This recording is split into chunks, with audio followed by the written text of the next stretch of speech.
आज मैं आपको बताने वाला हूँ कि आपके पास कोई भी पंखा है जो कि नया हो सकता है या फिर आपका जो पंखा है उसके अंदर जो बेरिंग है वो नए, फिर भी आपका जो पंखा है उसके अंदर कभी कभी चलते समय कट कट की आवाज़ आती है। तो आज मैं आपको बताने वाला हूँ कि आप उसको सही कैसे कर सकते हैं। तो यहाँ पे आप देख सकते हैं कि मेरे पास एक पंखा है जो कि काफ़ी नया पंखा है। अब इसके अंदर जो बेरिंग है वो नया है, अब फिर भी इसके अंदर से आवाज़ आती है। तो उसको सही करने के लिए सबसे पहले आपको क्या करना है कि ये जो पंखा है इसके जो कनेक्शन है जैसे है वैसे आपको इसको खोल लेना है। खोलने से पहले आपको कनेक्शन को ध्यान में रखना है। उसके बाद आपको कैपेसिटर को यहाँ पे निकाल के इस प्रकार से अलग कर लेना है। अब इसके बाद आपको पंखे पर कहीं भी एक निशान कर लेना है और उसके बाद ये जो तीनों यहाँ पे बोल दिए हुए इन तीनों को यहाँ पे आपको खोलना है। खोलने के बाद आप टेस्टर या पेक्सस की सहायता से आप इसको ऊपर कर सकते हैं। यदि लूज है तो ये डायरेक्ट निकल जाता है, नहीं तो आप इस प्रकार से पेक्सस और टेस्टर की सहायता से आप इसको ऊपर धकेल सकते हैं जिससे कि इसका ढक्कन है वो निकल जाता है। और इसके बाद यहाँ पे आप ये जो शाफ्ट देख सकते हैं, ये शाफ्ट इस बेरिंग के अंदर लूज है तो इसको हमें सही करना है। अब ये तो नीचे वाला हुआ, अब ऊपर वाला जो बाग है उसके अंदर भी लूज है। तो यहाँ पे आप देख सकते हैं कि जो ऊपर वाला बाग है उसके अंदर भी जो शाफ्ट है वो बेरिंग से काफ़ी लूज है, जिससे कि कभी कभी चलते समय ये जो पंखा है ये जो इसका रिंग दिया हुआ है इससे टच हो जाता है, जिससे कि कभी कभी कट कट की आवाज़ आती है।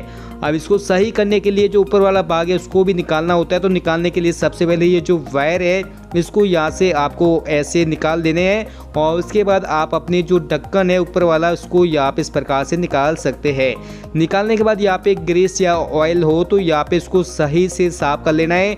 और साफ़ करने के बाद यहाँ पे आप देख सकते हैं कि ये जो बेरिंग है ये भी इसके अंदर लूज है, तो अब इसको भी हमें सही करना है। सही करने के लिए आपको सबसे पहले क्या करना है कि ये जो बेरिंग है उसके अंदर लूज है तो आपको एक चीनी लेनी है और चीनी से इस पर आपको नुकीले यहाँ पे खांचे बनाने हैं। तो यहाँ पे आप देख सकते हैं कि मैंने यहाँ पे एक नुकीली चीनी ली है। अब यहाँ पे इस पर खांचे बना लेता हूँ जिससे कि जब मैं इसके बाद बेरिंग बैठाऊंगा तो यहाँ पे थोड़ा सा टाइट हो जाएगा।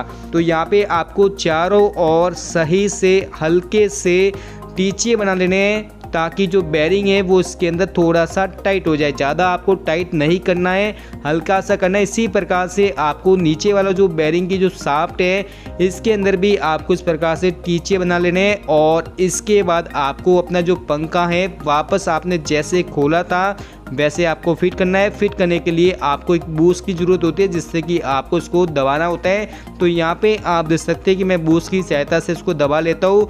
इसके बाद आपको जो नीचे वाला ढक्कन है उसको इसी प्रकार से फिट करना है जैसे आपने पहले खोला था। और यहाँ पे स्प्रिंग लगाकर यहाँ पे आप किसी भी प्लास्टिक की हथौड़ी से आप इस पर लगा के आप इसको भी फिट कर सकते हैं। और इसके बाद आपने यदि निशान किया था उस निशान को मिला लेना है। उसके बाद तीनों जो यहाँ पे बोल्ट है उसको फिट करके यहाँ पे चारों ओर से एक समान कसकर आपको फिट कर लेना है। तो यहाँ पे आप देख सकते हैं कि मैंने यहाँ पे फिट किया तो यहाँ पे ये बिल्कुल स्लो घूम रहा है, मतलब ये सही से फिट हो चुका है। फिर आप अपने पंखे के जो कनेक्शन है पहले जैसे थे वैसे कर सकते हैं। तो यहाँ पे आप देख सकते हैं कि हमारा जो पंखा है वो बिल्कुल सही चल रहा है। तो यदि दोस्तों आपको ये वीडियो पसंद आए तो प्लीज़ इस वीडियो को लाइक करें, शेयर करें। इस प्रकार के और भी वीडियो देखना चाहते हैं तो चैनल को सब्सक्राइब भी जरूर करें।